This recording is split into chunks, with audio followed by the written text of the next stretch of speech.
Sa korte nagtaka ang lahat, lalong-lalo na sila Tanggol at ang mga kasamahan nito. Dahil si Tanggol lang ang mapawalang sala at pwedeng makalaya.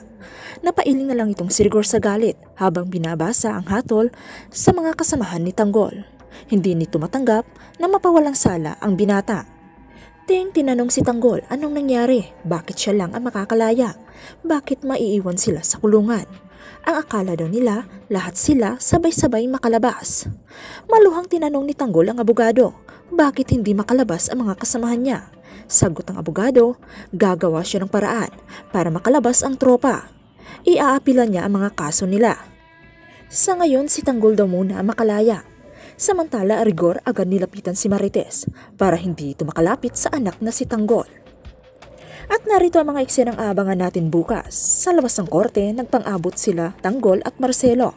Masayang binalita ni Marcelo na lalaya na sila. At kinumusta nga nito sila Tanggol.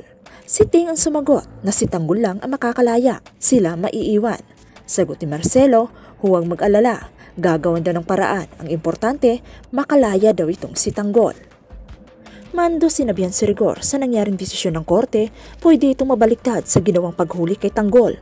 Dugtong naman ng tanod, nagkataon daw nagreklamo itong si Tanggol laban kay Rigor. Panigurado tanggal daw ito sa serbisyo, kulong daw ang bagsak nito.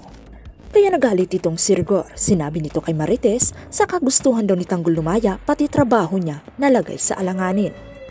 At sa pagbalik nga nila Tanggol sa kanilang selda, sinabihan siya ni Mayor na may utang na loob na daw ito kay Marcelo, tsak maniningil daw ito. Dugtong ni Ting, baka may ipapagawa daw si Marcelo dito kay Tanggol. Sagot naman ni Tanggol, hindi siya maiisahan nito. At habang nagpapahinga nga itong si Marcelo, dumating itong si Chip Espinas. Sinipan niya ito at sinisi dahil sa ginawa nitong pagtulong kay Tanggol, mawawala lahat ng pinaghihirapan niya.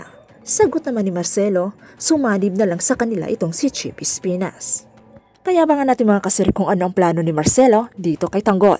Kaya kung bago pa lang kayo sa channel ko, please click subscribe at pakisundot na rin ang notification bell para ma-update kayo sa mga videos na upload ko. Bye!